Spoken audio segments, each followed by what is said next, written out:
नमस्कार साथियों, मैं सीमा गुप्ता आज आप सभी के बीच समीक्षा अधिकारी सहायक समीक्षा अधिकारी परीक्षा के संबंध में अत्यंत ही महत्वपूर्ण जानकारी देने वाली हूं।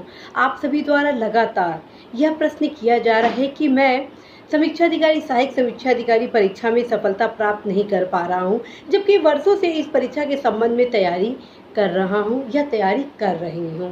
साथियों, तत्क्रम में मेरे द्वारा आप सभी से तमाम उस समस्या के क्रम में कई प्रश्न किए जाते हैं, लेकिन फिर मुझे एहसास होता है कि आप सभी को सिलेबस की ही जानकारी नहीं है। और जब तक साथियों सिलेबस की जानकारी आप सभी को इस परीक्षा के संबंध में नहीं होगी, तब तक कहीं ना कहीं आप सभी इस परीक्षा में सफलता प्राप्त नहीं कर सकते हैं। आप में से बहुत सारे ऐसे युवा हैं जिनका यह प्रश्न है कि क्या समीक्षा अधिकारी सहायक समीक्षा अधिकारी प्रारंभिक परीक्षा और मुख्य परीक्षा की तैयारी एक साथ की जानी उचित है या किया जा सकता है, आदि तमाम प्रकार के प्रश्न किए जा रहे हैं। तो साथियों, यदि आप सिलेबस का गहनता के साथ अध्ययन किए होते तो निश्चित रूप से प्रथम प्रश्न पत्र सामान्य अध्ययन के संबंध में आप इस प्रकार के प्रश्न नहीं करते, क्योंकि साथियों समीक्षा अधिकारी सहायक समीक्षा अधिकारी प्रारंभिक परीक्षा का प्रथम प्रश्न पत्र अर्थात सामान्य अध्ययन और मुख्य परीक्षा का प्रथम प्रश्न पत्र अर्थात सामान्य अध्ययन सेम है। सिलेबस में किसी भी प्रकार का बदलाव नहीं है, अर्थात प्रारंभिक परीक्षा में भी ऑब्जेक्टिव क्वेश्चन आएंगे सामान्य अध्ययन के और मुख्य परीक्षा में भी आपके ऑब्जेक्टिव क्वेश्चन ही पूछे जाएंगे सामान्य अध्ययन के। तो साथियों, आप यदि दोनों एम को एक साथ लेके चलते हैं, अर्थात प्रारंभिक परीक्षा के प्रथम प्रश्न पत्र और मुख्य परीक्षा के प्रथम प्रश्न पत्र, तो कहीं ना कहीं साथियों ये आपके लिए बेहद उपयोगी होने वाला। वहीं दूसरी तरफ साथियों आप सभी को यह भी अवगत कराना है कि समीक्षा अधिकारी सहायक समीक्षा अधिकारी प्रारंभिक परीक्षा का जो द्वितीय प्रश्न पत्र है, जी हाँ, समीक्षा अधिकारी सहायक समीक्षा अधिकारी प्रारंभिक परीक्षा का द्वितीय प्रश्न पत्र जो सामान्य हिंदी से रिलेटेड है, उसमें 6 टॉपिक है। मात्र एक टॉपिक अर्थात प्रवाची को यदि माइनस किया जाए तो विशेष विशेषण तद्भव तत्सम विलोम अनेक शब्दों के लिए एक शब्द आदि ये जो टॉपिक है वो एज इट इज फॉर्म में आपके मुख्य परीक्षा में ऑब्जेक्टिव टाइप के ही पूछे जाएंगे।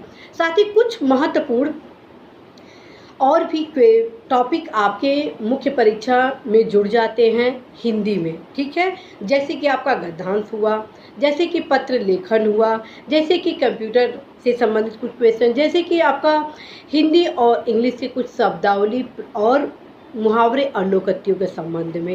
और सबसे खास महत्वपूर्ण प्रश्न जो आप सभी के द्वारा यह पूछा जाता है कि क्या निबंध की तैयारी अभी से की जानी उचित होगी, तो आप सभी से यही कहना है कि अवश्य ही आप सभी निबंध की तैयारी अभी से आरंभ कर दें, क्योंकि मेरे द्वारा ऑलरेडी आप सभी के बीच महत्वपूर्ण क्लासेस निबंध के संबंध में लाया गया है और यह कहा गया है कि निबंध आप कुछ दिन में तैयार नहीं कर सकते हैं, अर्थात निबंध की तैयारी मात्र 1-2 माह में नहीं की जा सकती है, क्योंकि निबंध से आपके व्यक्तित्व का परीक्षण किया जाता है। तो निबंध की तैयारी सतत होनी चाहिए, जिसके क्रम में मेरे द्वारा आप सभी को यह कहा जाता है कि आप अवश्य हर वीकेंड पर एक निबंध की तैयारी करें, उसके बाद आप अवश्य उस निबंध को लिखने का कार्य करें। तो साथियों, आई होप कि आप सभी अवश्य ही सिलेबस का गहनता के साथ अध्ययन करेंगे। मेरे द्वारा लगातार इस परीक्षा के संबंध में सिलेबस के संबंध में महत्वपूर्ण क्लासेस लाए जा चुके हैं, ताकि आप सभी सबसे पहले सिलेबस को कंठस्थ करें, क्योंकि जब तक आपको पता नहीं होगा कि आपको जाना कहाँ है, तब तक आप अपने लक्ष्य तक कैसे पहुँचेंगे। साथियों, यदि आपको जाना है दिल्ली और आप रास्ता पकड़ लिया है बेंगलोर का, तो फिर आप कैसे दिल्ली जाएंगे। यदि आप चाहते हैं समयांतर्गत अपने लक्ष्य में सफलता प्राप्त करना, तो अवश्य ही आप सिलेबस का गहनता के साथ अध्ययन करेंगे, परीक्षा के पैटर्न से अवगत होंगे। अर्थात समीक्षा अधिकारी सहायक समीक्षा अधिकारी प्रारंभिक परीक्षा में 2 प्रश्न पत्र होते हैं। प्रथम प्रश्न पत्र आपका सामान्य अध्ययन होता है जो कि ऑब्जेक्टिव होता है। द्वितीय प्रश्न पत्र आपका सामान्य हिंदी से संबंधित होता है जिसमें 6 टॉपिक है, ये भी आपका ऑब्जेक्टिव होता है। अब आते हैं मुख्य परीक्षा, अर्थात जो भी युवा प्रारंभिक परीक्षा में क्वालिफाई कर लेते हैं उनको मुख्य परीक्षा देने का सुअवसर मिलता है। और जैसे ही आप मुख्य परीक्षा में बैठते हैं साथियों, तो आप देखते हैं 3 प्रश्न पत्र आपको मिलता है। प्रथम प्रश्न पत्र सामान्य अध्ययन का होता है जो हूबहू आपके प्रारंभिक परीक्षा के सामान्य अध्ययन के समरूप होता है। द्वितीय प्रश्न पत्र आपका सामान्य हिंदी से संबंधित होता है। इसमें थोड़ा सा अंतर होता है, अर्थात कुछ परंपरागत क्वेश्चन को शामिल किया जाता है और जो प्रारंभिक परीक्षा के द्वितीय प्रश्न पत्र में आपका होता है same as it is form में ऑब्जेक्टिव टाइप में क्वेश्चन किया जाता है, बस इसमें आपका पर्यायवाची नहीं होता। और जो तृतीय प्रश्न पत्र होता है जो कि व्यक्तित्व जांच के लिए होता है वो होता है आपका हिंदी निबंध के लिए, जो कि आपको हिंदी में निबंध लिखना होता है। तो साथियों, आशा है, विश्वास है कि आज आप सभी अवश्य ही सिलेबस का गहनता के साथ अध्ययन करेंगे।